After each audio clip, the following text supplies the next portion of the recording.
Welcome to the Pet Loss Companion. I'm Ken Dolan-Del Vecchio. I'm here with my friend and co-author Nancy Saxton-Lopez. And this is a program that we do every Thursday from 6 p.m. Eastern Time till around about 6:30 p.m. And it is a way for us to broaden the reach of the work that we've done and the communications that we've done through our book, The Pet Loss Companion, Healing Advice from Family Therapists Who Lead Pet Loss Groups. This medium allows us to extend our reach and have what amounts to a dialogue with audience members. And so you can write to us and share a story, your own story of loss and healing, or you can write to us and you can share a topic that you think it might be good for us to focus on, or you can recommend a guest. All of these things we're greatly appreciative of. And if you do write to us with your own story, please let us know if it's okay to share on this podcast. And if it's also okay to share in terms of the text that you send us and our response to it, because we'll soon be building a newsletter where we're going to be sharing some of the letters that we get in our responses. Some people like to read in addition to or instead of watching or listening to a podcast. You can reach me at kenddv@gmail.com. You can reach Nancy at nsaxtonlopez at csmpc.com. That's nsaxtonlopez at csmpc.com. All this information I'm sharing in the beginning appears in the description that accompanies the broadcast or the replay.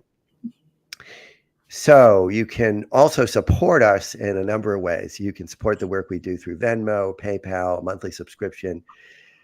This program is also a friend of Dakin Humane Society, which is in Springfield, Mass. It's a shelter system that not only adopts animals who have been rescued out to community members, but it also provides a whole bunch of different programs and resources, one of which is a pet loss support group that I facilitate once a month over Zoom. It is entirely cost-free to participants, and you can Zoom in from anywhere in the world. In fact, we have people who come from all different parts of the world, and the next one is November 14th at 6 p.m., runs 6 p.m. to 7:30 p.m. We also put a cap on the RSVPs because we've gotten so many of them that we're trying to make sure that the group doesn't become overwhelmingly large. So if you're interested, please do RSVP by clicking the link and going to Dakin. And it would be great to have you join us if that will be helpful for you. Please also consider pressing the like button on YouTube and or subscribing. This is really helpful for the program because it allows other people who are looking for this kind of support to find the program more readily. So please consider subscribing on YouTube. If you find this program useful, it will help other people to find the program as well. And then one further point that I'd like to make is that we recently created an affiliation with a business that's called Bereave. And Bereave makes these very beautifully crafted granite plaques that display the image of your beloved lost pet and the dates, very much like a grave marker would be. And you can use it for a grave marker because the product comes with a stand, or you can use it however else you might like it, on a table perhaps, where you keep mementos. We have received one of these plaques, and they really are beautiful and very substantial. So if you think that it may be helpful for you, please consider going to Bereave through the link on our program. And if you purchase the plaque that way, then you're also giving some measure of support to our program as well. And there it is. There's the plaque. It's really great. It's heavy. Yeah, it's beautiful, though. Yeah, it really is. Yeah. So I brought it upstairs to show everybody. Yeah. So Nancy, you want to get us started? Yes. So tonight we're going to share Nicole's story, and Ken had come up with the title of it because of what she went through with her beloved cat, Callie, who died, and her dog, Luna, who was very ill. And at the same time that Callie was dying. So but I will start and then we'll talk about it. Hi, Nancy and Ken. My name is Nicole. I'm a new listener after the death of my beloved cat, Callie. I found your podcast after reading your book, and both have given me solace in such a hard time.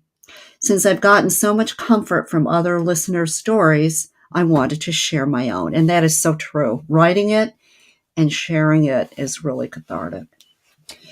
I adopted Callie in 2014 during my second year of graduate school. I've had pets most of my childhood and always wanted one of my own. At the shelter, I found a 2-year-old beautiful brown tabby girl with white paws and a fluffy belly. Her placard said that she had been there 6 months with numerous scribblings from volunteers about what a good cat she was. When I went into the room to visit her, she seemed friendly, if not effusive. Still, something in me said she was mine, and so she came home with me the same night. That first night, I learned she was incredibly affectionate, cuddling with me as we fell asleep. Maybe she just needed confirmation that she had been chosen to open up.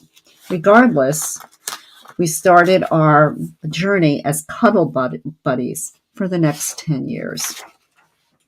Since that night, Callie was by my side for so many formative events in my life, finishing my PhD, starting my career, new relationships and accompanying breakups, 6 apartments, and ultimately the purchase of my first home. With the exception of a few short interludes, it has always just been her and I. Every time we moved, we built our new lives, from assembling furniture to finding new favorite perches perfectly suited for napping. Everyone that she met loved her, but she and I always had this special bond. She was truly my soul cat. About 4 months before her death, I noticed more frequent vomiting and a slowed appetite. She had always been a good eater. At first, I attributed it to stress from a new dog in our household. I had adopted my boxer Luna a few months before, and their integration was going slower than I was hoping. Still, I took her to the vet. In retrospect, I wish the vet had been more concerned along with me. All they saw was a previously overweight cat getting to a healthy weight and sent me off with an anti-nausea shot. The shot seemed to help, and she ate normally again for a while before it waned again, and she started losing more weight. I tried multiple new foods, treats, anything. She continued to lose weight and vomit. We went to the vet office again 3 months later to find that she had lost another 3 pounds. This time the vet shared my concern, and we went through the standard tests to diagnose her. Ultimately, an abdominal ultrasound found the issue, a colon carcinoma that, while not likely metastatic, was partially obstructing her colon. As a scientist, I quickly consumed every article I could find, but there wasn't much out there. This is a relatively rare cancer in cats with a poor prognosis. A week and a half later, we were at the oncologist to find she had lost even more weight. I learned her options weren't great. Surgery was the most aggressive choice. However, there were several risks, and at best would buy her months, maybe a year. Moreover, the surgery would have cost $10,000. With the previous diagnostic, additional scans, and all the other expenses, I could be out almost $20,000, but only buy my cat a small amount of time. Chemo was also an option, but would likely not be effective considering the tumor and would cause her additional stress. She never loved going to the vet and was notoriously impossible to medicate. Considering my options, I decided to opt for palliative care. The palliative medications, luckily easy to apply ear ointments, made her feel better. Unfortunately, it didn't improve her appetite, but it did allow her to spend her last days of being loved and cherished more comfortably. I had such a hard time deciding when to euthanize. Online guides weren't helpful, as besides her appetite and weight, she was acting like her normal self. She was slower than normal, but overall loved attention and seemed doing the things she loved, like hanging out in her cat trees and drinking water straight from the faucet. What ended up being her final days were tumultuous for me, but luckily peaceful for her. One Saturday, a week and a half after Callie's oncology appointment, I awoke to find my dog Luna experiencing a focal seizure that wouldn't stop. Luna ended up spending 5 days in 2 hospitals, eventually going to the neurologist and being diagnosed with meningitis. She almost died, but luckily responded to steroids. While she was at the hospital, Callie was my ultimate comfort, cuddling me and hanging out with me on the couch for hours on end. She also enjoyed the relaxing days of dog-free life, hanging out wherever she wanted and getting her owner all to herself again. The evening before I was to bring Luna home, I could see Callie's condition had shifted dramatically. I'd gone to spend a few hours in the office, and when I returned, I could tell she hadn't touched her food, when before she would at least eat a small amount. On top of that, she refused to drink, even from the faucet. Her breathing had changed, and she was noticeably weaker. She couldn't jump on the couch without struggling, and I couldn't seem to take more than 10 steps without needing a rest, and she couldn't take more than 10 steps without needing a rest. I told myself I would call the vet in the morning to schedule her euthanasia and spent the rest of the evening cuddling her and telling her how much I loved her. When I woke up at 5:30 that morning, I didn't find her in bed or in any of her normal sleeping spots. After frantic searching, I found her in the laundry room laying on her favorite laundry basket. She couldn't stand anymore. All she could do was meow at me, and I knew that this was the end. I held her and told her I loved her. Well, I debated waiting for our normal vet to open, but 30 minutes later she started showing signs of distress. I looked in her eyes as they dilated wide, and I told her it was okay to go if she was ready, and then I rushed her to the emergency vet so I could end her suffering. Not long after, she was gone. Putting her down was surprisingly easy. I was focused on making sure she didn't suffer anymore and was proud I was able to be there for her in the end. Part of me thinks she used the last of her energy to ease my pain while Luna was so sick. Once she knew Luna was coming home, she decided it was time to go. I went home without her, then went to pick up Luna and start the next phase of my life without my best friend. Well, I walked out of the clinic with a sense of relief. Now that she's gone, I'm full of guilt, shame, and anger. Callie was only 11 when she died, and I'm angry that we didn't get more time. Why do others get to have their cat for 20 years when I only got half of that? I feel guilty thinking she could have been suffering that last night while I slept and wonder if I should have taken her to be put down the night before. But the truth is I wasn't ready. The decline was so sharp I couldn't process it. My previously sound decision to forego surgery now seemed like cruel neglect. Why was I willing to spend $10,000 on my dog's hospital stay when I wouldn't for my soul cat? But I have to remind myself that the situations were very different. My young Luna was covered by pet insurance, and the treatment saved her life. I didn't have pet insurance on Callie, and ultimately the treatment would only buy a little time if it didn't kill her first. The fact she only lived for 2 weeks after the oncology appointment seems to validate my instinct that intervention might have been too late. I would have gone into debt in a heartbeat if we had the chance at a cure, but that wasn't the situation she was in. Still, I feel ashamed that even with my great job, I didn't have the money available to throw into Callie's care, even if it would likely have been ineffective. Finally, I regret is not discovering it sooner, not pushing the vet months ago when they brushed off the symptoms just because she was overweight and now was at a weight they deemed more optimal. But ultimately, the outcome would have been the same. My treasured friend was going to die, and I held up my end of the deal by taking care of her until the end. Now I'm left picking up the pieces.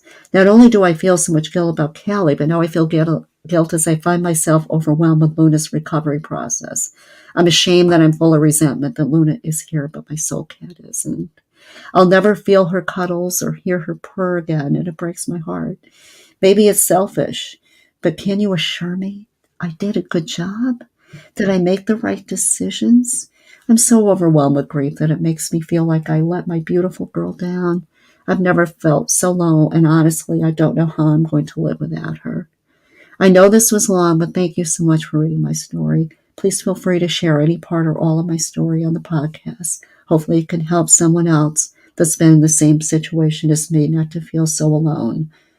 And she did send pictures, but we had a hard time being able to have, you know, get them on. Yeah, she sent pictures and a little video, but I couldn't get the video on the broadcast, and I couldn't find the pictures. Okay. So I'm I, sorry about that. yes. But we thank Nicole Oh my goodness. for the story. And as Nancy said, we built the program, this episode, around this because her story so poignantly illustrates the distinctions between futile care, which is care that is delivered, but it wouldn't really do any good.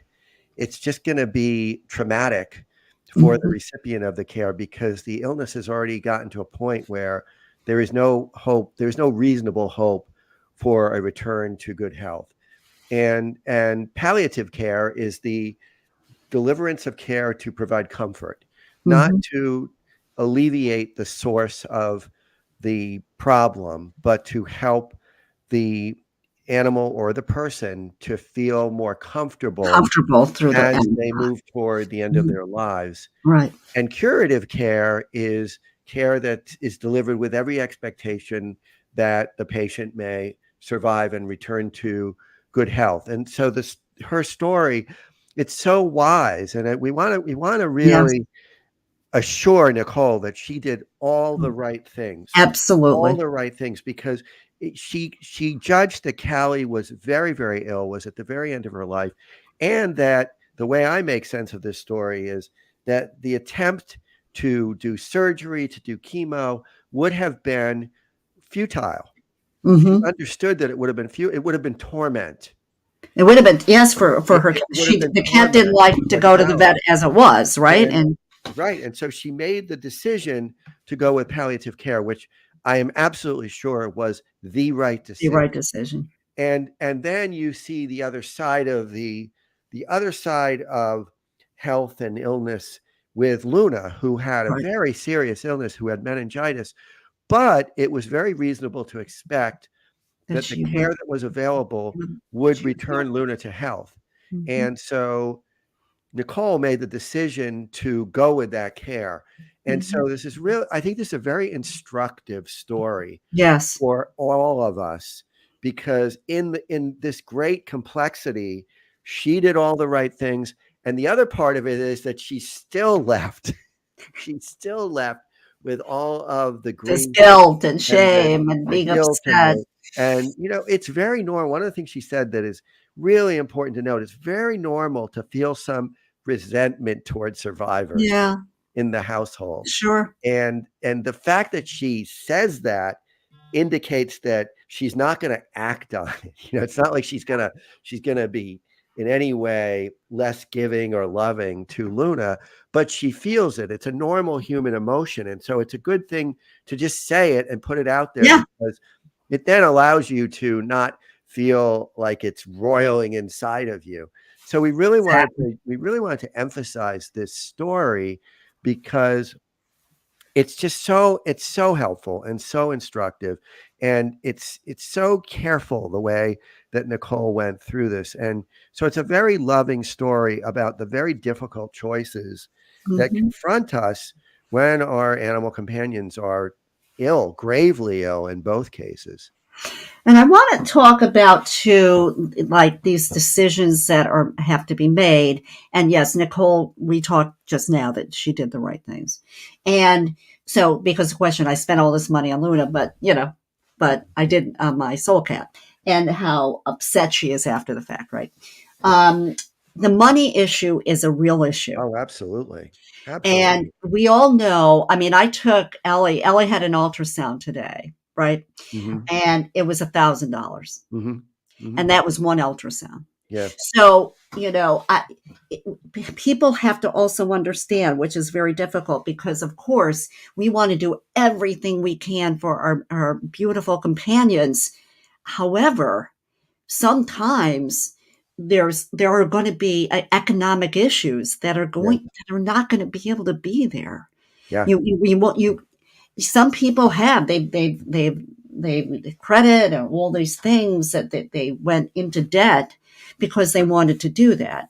But ultimately what happens with that is it can be very difficult for them ongoing after their beautiful companions has gone. And we've heard from a number of veterinarians, couple who have been on this program. We've mentioned we've gotten into this point of discussion where they suggest to their clients that they should probably have an upper limit set.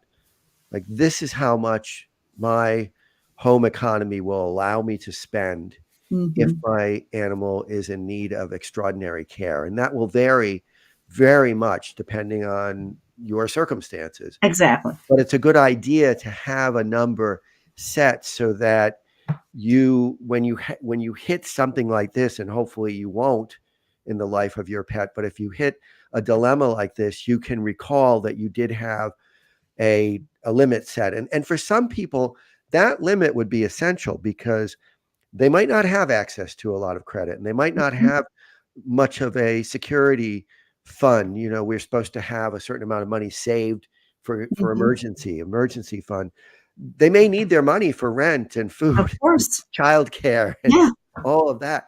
And so hard decisions have to be made. And it's a good idea to have some sense of what your limit would be. Your budget, and also too, if the commitment to our animals is, it's always in the beginning, you're thinking, oh, they're puppies, they're young, or they're kitties, and we're it's going to be fine, they're going to be healthy. But we all know now that animals get older and they may get very ill, Yeah. and then there's chronic illness or sudden illness, but it's going to be expensive. And so it's really important to try to have or save money if you're not going to get pet insurance, because pet insurance will be helpful. However, you have to pay upfront. And Yeah. that's when people get very upset, because when they go into an ER and it's going to be $3 or $4 or $5,000, they say, but we don't have that. So it's really helpful to have some kind of fund, so that, because people would come in, I remember when I did my internship at Blue Pearl, and they would find out these big bills, and then what would happen is they would try to get care credit, and because that's what would be offered, and a lot of times they were denied. Yeah. And so, I mean, it's just really important, because we have to also take care of ourselves in the context of these difficult decisions. And we've also heard sometimes that when they're confronted with these realities, they'll become infuriated at the Yes. veterinarians, at the veterinary staff. Yep. And one of the things we know is that every veterinary program is pretty well strapped. I mean, Yeah. they're often working very hard at capacity in terms of what the business is able to tolerate in terms of outlay of services and materials, and also make they have to live, Yeah. they have to make a living, as we all do. And so it's really important to think these things through beforehand so that Mhm. it doesn't create just a massive amount of stress for everybody in the moment when it happens. And I also like what you were talking about with her feelings, about Luna, right? That Yeah. Luna is alive and Kelly's not alive. And I think what you said is right. When you talk about that feeling that you have, and of course she loves Luna. Right. She loves Luna. I mean, there's no doubt about that. But she feels that feeling is real. And when you say it out loud to yourself and you acknowledge it, it kind of dissipates. Yeah. We all know that Yeah. she loves Luna, and Luna will have a wonderful life. And thank Well, God Luna lived, right?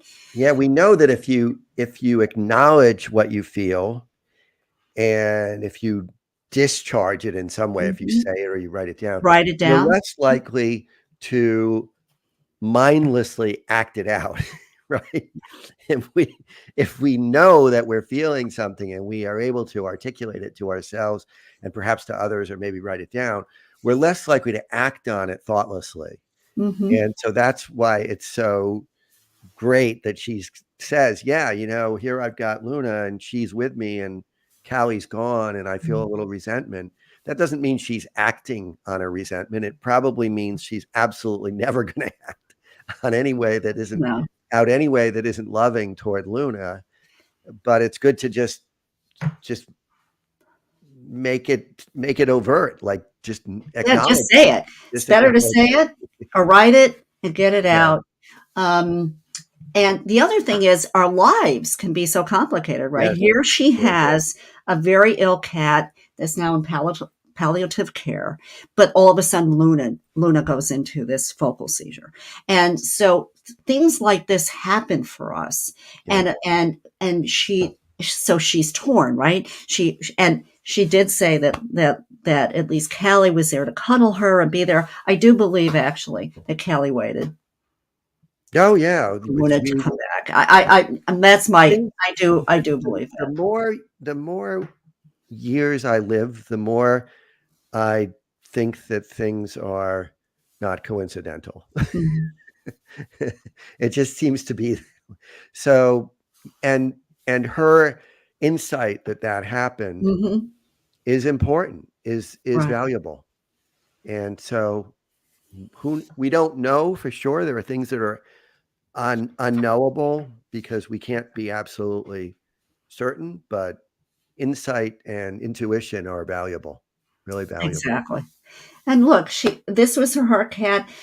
We all of these stories are so wonderful because these animals go with us through relationship issues and moves Yep. and work changes and all of these things that just bind us, Yeah. to that animal. And so and none of them live long enough. So when they died, and of course, Callie was younger and she was angry about that, rightly so. But when they die, it leaves such a hole. Yeah. It Yeah. leaves such a The hole. end of an era. It's the end of an important connection, a really important relationship. And it's important to just make that clear to ourselves, and hopefully other people are validating it as well. Mhm. Because, they're always going to be with us. They Even, are. even if they're not They are. physically here, they're part of our life story. I think about my deceased pets all the time, my deceased animal Yeah. family members all the time. I Mhm. think about them every day, and it's just a rich part of life ultimately. So we're very thankful to Nicole. We had Yes, thank planned you. to share another story, but We we'll will do wait. it, and we'll actually do it in a couple of weeks because I'm going to be away next week, and so we're gonna share a taped program Hmm. that we think will be of great interest to people, and then we'll come back the following week Yep. and we'll share actually Jenny's story. Hmm. Yeah, So take care, everyone. We take will we care. will see you live in a few weeks. Yeah, take care, Nancy.